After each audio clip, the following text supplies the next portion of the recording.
udah pernah megang, ada yang udah pernah bikin fotograf, mengisi fotograf? Belum ya. Jadi sebenarnya fotograf ini adalah bagian dari observasi persalinan norma. Nanti kalau misalnya dari diskusi kita masih ada yang itu angkat tangan dia. Ya, kita akan jelaskan mungkin poin-poin bagaimana cara mengisi fotograf. Jadi fotograf ini sebenarnya tools atau alat yang dipakai oleh semua proses itu saya termasuk kalian mungkin akan mudah. Jadi gimana cara mengobservasi persalinan normal itu biar berjalan sesuai dengan pattern atau polanya. Yang simpel sebenarnya bidang aja bisa mengisi. Jadi kalian sebagai dokter muda pasti harus mampu mengisi. Ya. Jadi fotograf ini coba saya next. Ya. Jadi kita mengisinya ini ada dua. Jadi dua itu ada yang kalian pegang. Saya bisa bikin satu.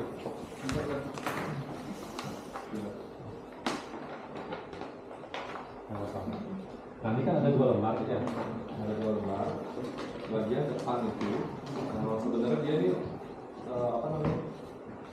Jadi satu gitu bolak-balik dia ya. Jadi ini dibuat oleh WHO. Bagian depan ini untuk observasi ibu dan observasi bayinya selama dalam persalinan. Sedangkan yang dibaliknya itu udah observasi ini saat dia sudah lahir. Jadi ada dua, sebelum lahir atau dua kali baliknya itu setelah lahir. Jadi yang kalian isi pertama kali itu pasti yang paling depan ini. Jadi selama proses itu berlangsung pasti akan terus ngisi satu gitu ya, titik-titiknya itu akan diikuti. Saya tuntun aja ya. Jadi yang bagian pertama di paling atas itu ada detak jantung janin ya. Di detak jantung janin itu biasanya observasinya dilakukan setiap 30 menit. Kalian lihat satu kotak kecil itu. Nah, di satu kotak kecil itu nilainya sekitar 30 menit. Jadi kalau dua kotak kecil berarti 1 jam ya. Nah, kita biasanya menghitung itu pasti setiap 30 menit. Nah, cara penentuannya gampang deh. Jadi dia biasanya menggunakan dokter. Ada dokter? Nah, dokter itu tinggal ditempel. Jadi cara menentukannya, pegang dulu mana bagian kepalanya. Pasti udah bisa leopard kan? Leopard 1, 2, 3, 4 ya.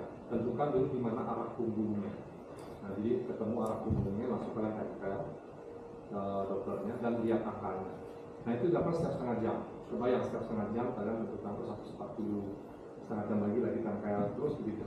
Diisi terus satu persatu ya, sampai dia menemukan seperti pola garis gitu. Nanti dihubungkan. Oke. Nah, di bagian paling itu pasti mudah, nggak terlalu sulit deh. Nah, di bagian yang kedua itu ada air ketuban dan penyusupan. Ya, air ketuban ini ada singkatannya UJDMK. Nah, tahu ya, utuh, jernih, darah, mekonium, dan kering. Ini sangat tergantung bagaimana kalian menemukan ketubannya. Kalau dia ketubannya utuh, kalian buat U. Nah, cara penentuannya tentu harus dengan pemeriksaan dalam. Sudah ada yang pernah melakukan pemeriksaan dalam? Belum pernah ya? Nanti kalian coba pemeriksaan dalam ya. Pemeriksaan dalam itu sebenarnya hanya butuh experience, jadi pengalaman dan jam terbang. Jadi biasanya kalau orang yang sudah pengalaman tinggal masukin, udah tahu kata-kata yang dicari itu apa, udah tahu gitu ya. Jadi kita bertahap saja. Pertama mulai dari air ketuban. Yang bisa kalian nilai pertama ada tidak air ketuban, utuh atau tidak ya. Ya kalau dia utuh kalian buat nanti di ujung itu U. Ya. Kalau dia pecah dan dia masih jernih kalian buat J. Gitu ya. Kalau dia ada bercampur darah kalian buat dia D. Ya. Kalau dia mekonium arti hijauan, nanti kalian buat M. Ya, kalau kartu kering ya, arti udah habis banget, udah tidak ada ketuban sama sekali. Itu kita buat dia kartu kering. Nanti tinggal dicantumkan aja di kotak kecil itu ya, itu dia kayak. Berapa jam sekali sih orang TT pemeriksaan dalam? Berapa? 4 jam ya. Nggak boleh kalau PT setiap setengah jam itu nggak boleh ya. Itu melanggar norma hukum dan agama. Jadi 4 jam sekali baru boleh di PT. Jadi pemeriksaan itu jadi akan ditulis setiap 4 jam. Kalau 4 jam itu berapa kotak kecil ya? 8 ya. Jadi setiap 8 kotak kecil pasti kalian akan buat ketubannya untuk jernih, darah, mekonium, atau. Nah kemudian ada penyusupan. Penyusupan tahu ya? Bahasa ininya molase. Molase ini dibagi menjadi 3, 0, 1, 2, 3. Pernah lihat ya? Pernah ngeliat kepala bayi ya? Kepala bayi itu kan ada kayak suturan gitu ya, suturan gitu. Jadi antara dua tulang parietal ini bisa dinaikin ya.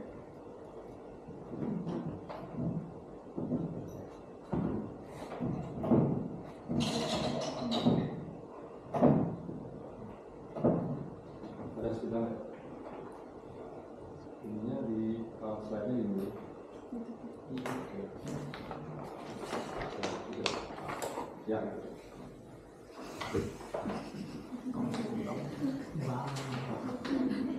Jadi suturan ini kepala bayi itu ini kepala bayi, kepala, gitu ya. Nanti ada suturan ini, gitu ya. Jadi kalau kalian meraba PT ke dalam itu, nanti kalian akan meraba suturan.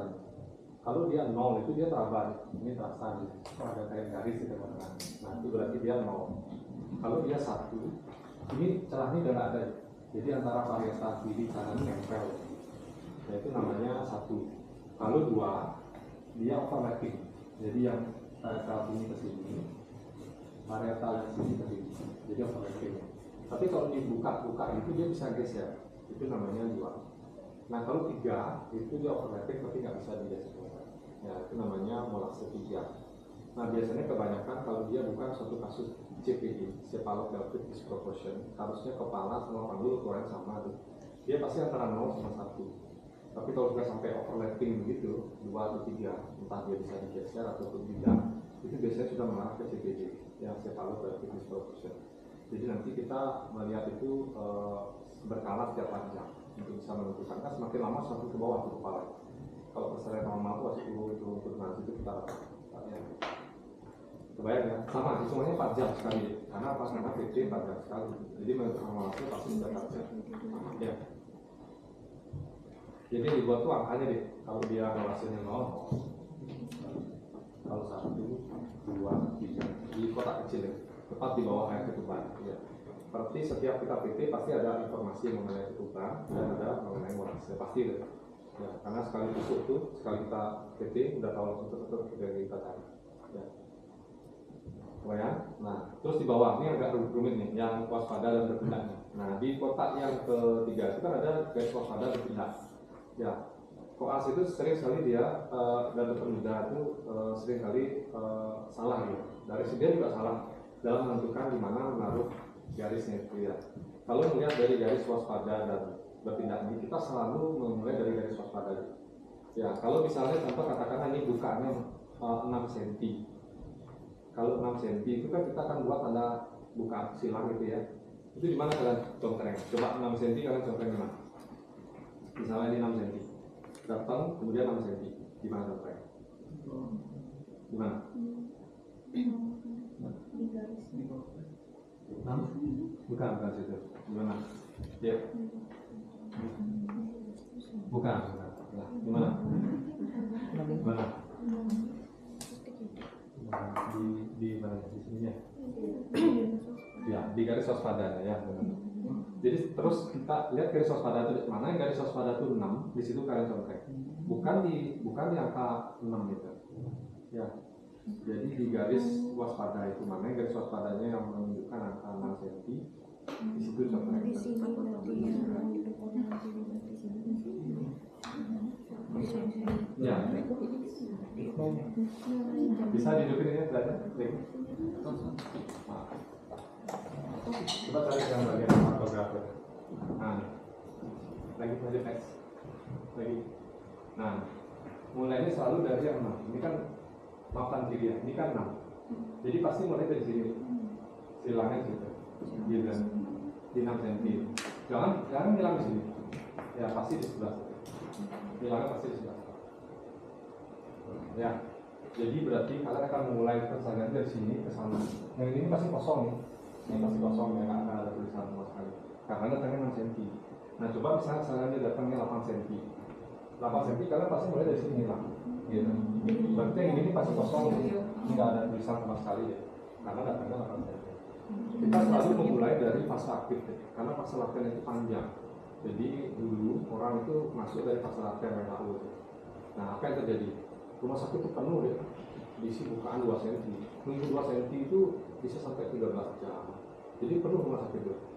Nah, inisiatif WHO udah kita mulai dari PK1 ini. Kalau sudah bilang PK1 4 cm atau fase aktif itu dia istilahnya kalau taksi itu argonya udah jalan ya. Gitu. Jadi udah pasti 1 cm terjalan. Nah sehingga kalau observasi fase latihan di rumah aja lah gitu. Di rumah aja sampai bukaannya 4 baru datang sini gitu ceritanya. Makanya nggak pakai fotografi. Gitu. Nah tapi karena kita di rumah sakit tipe A 2 cm udah dimasukin. Tapi kalau di tempat lain dipulangin ya sampai 4 cm baru datang. Ya. Nah intinya adalah kita mau yang kira-kira urgent untuk ditangani masuk lebih diprioritaskan apa yang 4 cm. Oke, lanjut lagi ya. Tadi sudah silang sana. Nah, terus kemudian setiap berapa jam kita akan membuat bukaan? 4 jam ya. Kenapa? Karena PT-nya 4 jam ya, selalu gitu ya kan, PT-nya 4 jam.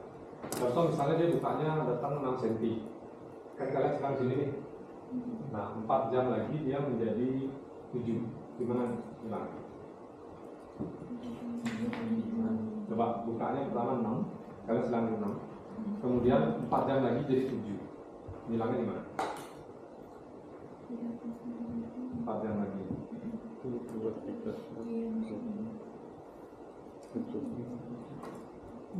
Di jam ke-6 ya. Di mana? Biar Di sini? Di sini? Ya, di sini ya. Karena dia 7 cm 6 ke 7 cm. Gitu ya. Jadi kan tarik garis. Oke, karena 4 jam sekarang. Bayang. Nah, terus kalau misalnya dia gambarannya seperti itu termasuk normal apa enggak ya? Datang 6 cm terus jadi 7. Normal kan?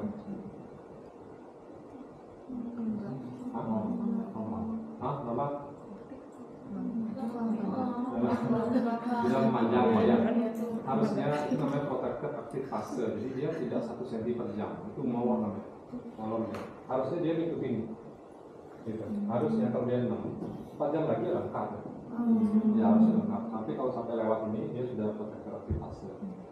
Nah, ini ada indikasi apa yang harus kalian lakukan. Ini tergantung settingannya ya. Kalian ada di mana?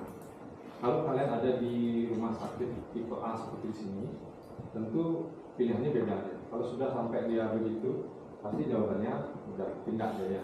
Tapi kalau kalian ada di center di primary healthcare atau di puskesmas gitu, yang kalian lakukan adalah rujuk. Itu maksudnya. Ya kenapa dibuat ini kan sebenarnya supaya lebih antisipatif ya. Kalian rujuk datang ke sini gitu. Ke RSUD bawah, ke Prof Murah bawah ya, rujuk. Karena sudah tidak cocok patternnya gitu. Ya. Jadi tujuannya supaya tidak terjadi keterlambatan. Oke. Nah, itu dia. Oke. Nah, sekarang berikutnya. Kalau misalnya dia sekarang kepala sudah ya, sekarang penurunan. Penurunan itu angkanya bulat ini. Ya. Misalnya kita penurunan ini dipakai menjadi perlimaan. Pernah yang perlimaan ya? Pernah baca 5/5, 4/5, pernah dengar gitu? Ya itu. Apa artinya 35? Apa arti 35? Ya, 3 jari bisa diraba ya. Ya, 3/5. Kalau 4 jari bisa diraba 4/5. Gitu. Ini pakai perlimaan ya. Jadi misal contoh nih, katakanlah kita pakai simpel ini bukaan 5 cm ya. Datang bukaannya 5 cm. Jadi berarti penurunannya berapa? 3/5. Ya, 3/5 karena dia ini akan 3/5. Berarti kebayang masih 3 jari bisa kita raba, 3 jari itu kita raba. Jadi prosesnya persis seperti orang lepot itu. Pernah ngeliat presiden kalau megang-megang pos gini ya. Ini perlimaan jadi. Ini berapa per 5 sih dia masih di atas atau enggak sih gitu. Tujuannya untuk mengetahui 3/5, 4/5. Jadi kalau udah 4/5 tinggi banget ya, 3/5 oke lah, 2/5, 1/5 udah turun banget gitu. Jadi sampai di sini. Jadi arahnya pasti yang dari pembukaan ke sana, makin ke atas, makin ke kanan, makin ke sana. Kalau penurunan makin ke sana, makin ke bawah. Gitu ya. Pasti arahnya dia akan begitu ya. Itu baru patternnya normal. Ya. Sama seperti ini bukaannya sekitar 5 cm, 3/5. Nanti evaluasi panjang 2, 3, 4 di sini ya 9 cm. Sama tuh 9 cm udah penurunannya 1/5 di sini. Jadi buat normal tarik garis. Ya. Oke, nggak sulit kok sebenarnya. Cuma ada variasi kasus mungkin harus banyak mengisi ya, harus banyak mengisi ya. Kesana kebayang ya. Nah, ini sangat tergantung dari settingan kalian ya. Kalau kalian ada di rumah sakit kayak di rumah sakit yang ada pas operasi atau orang dalam rumah sakit connect, tentu sudah menerima kasus rujukan aja. Jadi yang terima pas sudah datang, sudah kesini larinya belum tapi kebertindak gitu. Makanya tugas kalian menentukan nih mau diambil tindakan apa ya, evaluasi 3P apa 3P? power, passage, passenger ya, itu pasti develop. Kalau udah nggak sesuai, maksudnya evaluasi 3P nya gimana salahnya nih? Di powernya jelek, ibunya apa di passengernya, bayi kegedean, atau memang passage-nya dan lahirnya yang memang kesempitan ya, mungkin ini pendek atau ada gangguan di tulang panggulnya gitu. Ini evaluasi 3P selalu. Oh ya kan? Nah terus next berikutnya kita menuju ke oksitotnya Pak. Itu jangan lupa isi waktunya ya, saya lupa isi waktu juga sampai gitu ya, ada tanda waktu. Nah, ya, ini ada tanda waktu isi ya. Jadi jam berapa dia datangnya gitu ya. Oke. Yang paling bawah lagi itu ada kontraksi. Kita menuju ke kontraksi. Ada slide yang gantian gambarnya. Ya, ini boleh. Nah, kontraksi ini dibagi menjadi 3 warnanya, 1 di titik-titik, 2 aksir, 3 bold ya. Itu menentukan lamanya. Kalian pernah nggak konsultasi ibu hamil yang perutnya dipegang itu, pernah pegang perutnya terus rasakan kontraksinya, dapat nggak? Pernah 10 menit pegang? Belum pernah ya. Nanti tugas kalian pasti gitu disuruh sama ininya konsulen. Jadi caranya adalah pegang perut ibunya, rasakan 10 menit ya. Selalu kalau ngomong kontraksi kita ngomong 10 menit. Berapa rata-rata dalam 10 menit itu datang kontraksi ya. Kalau ini ceritanya berapa kali kontraksi? Kalau lihat contohnya ya, ini 3 kali 1, 2, 3, berarti 3 kontraksi dalam 10 menit. Terus lihat warnanya di aksir itu apa? Ya 20 sampai 40. Kalau detik itu kurang dari 20, masih jarang banget ya.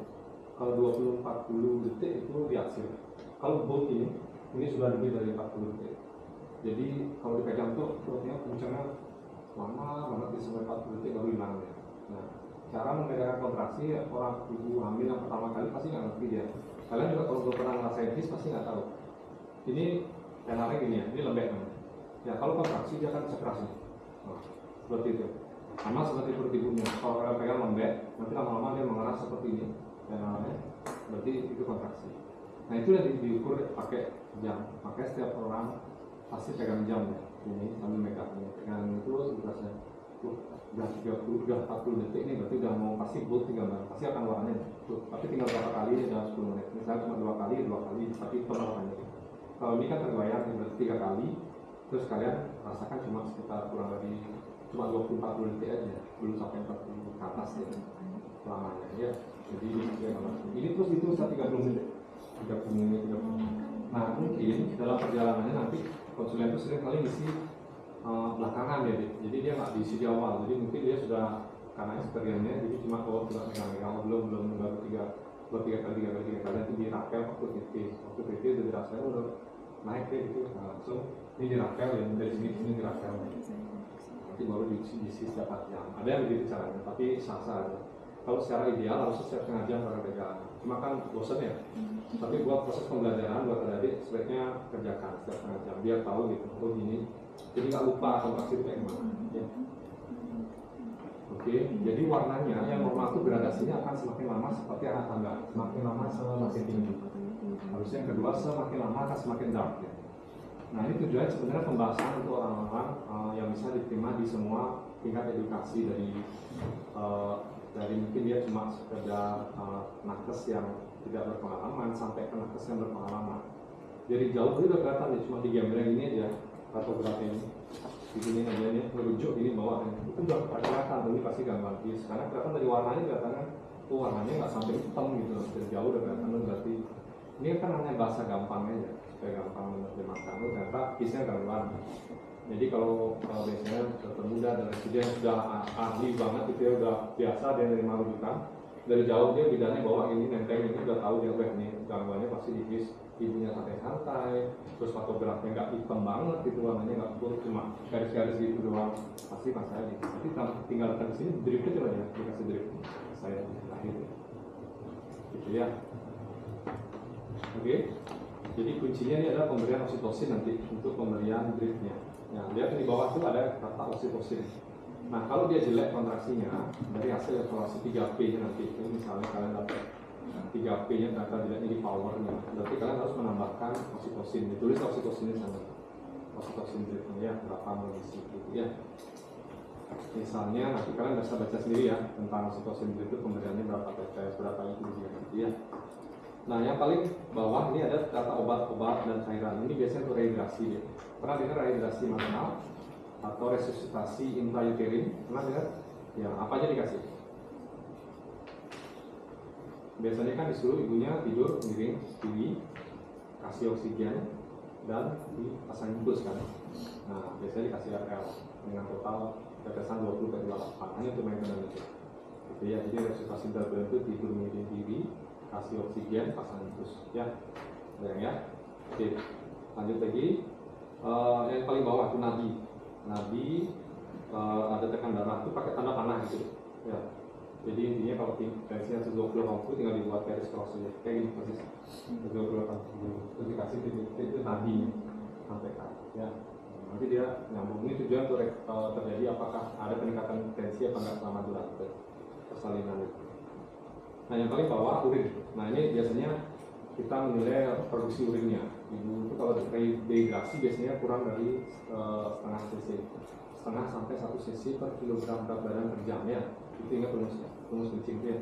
Kalau kurang dari segitu berarti dia sudah tanda-tanda mau dehidrasi. Nanti tinggal tulis berapa jumlah proteinnya. Kalau ada proteinnya, asetonnya ada tidak, volumenya pasti ditulis. Sama pengisiannya juga sama deh. Biasanya tidak setiap 4 jamnya ada evaluasi. Oke, halaman pertama sudah. Yang krusialnya ada di sana deh. Yang di belakang lebih gampang. Yang di belakang itu hanya melihat catatan medisnya saja. Nanti kalian bisa isi bersama dengan presiden-presiden yang lainnya. Bagaimana cara isinya? Saya masih nggak juga. Kalau misalnya isi ini bagaimana caranya ya. Intinya adalah mengisi supaya kala 1, kala 2, kala 3 sama kala 4 tercapai. Oke. Nanti bisa ada pertanyaan nggak? Yang di halaman belakang tuh, silakan. Kalau ada pertanyaan. Yang paling halaman kedua tuh nggak terlalu sulit, Pak. Jadi rasanya hanya tinggal mencatat saja.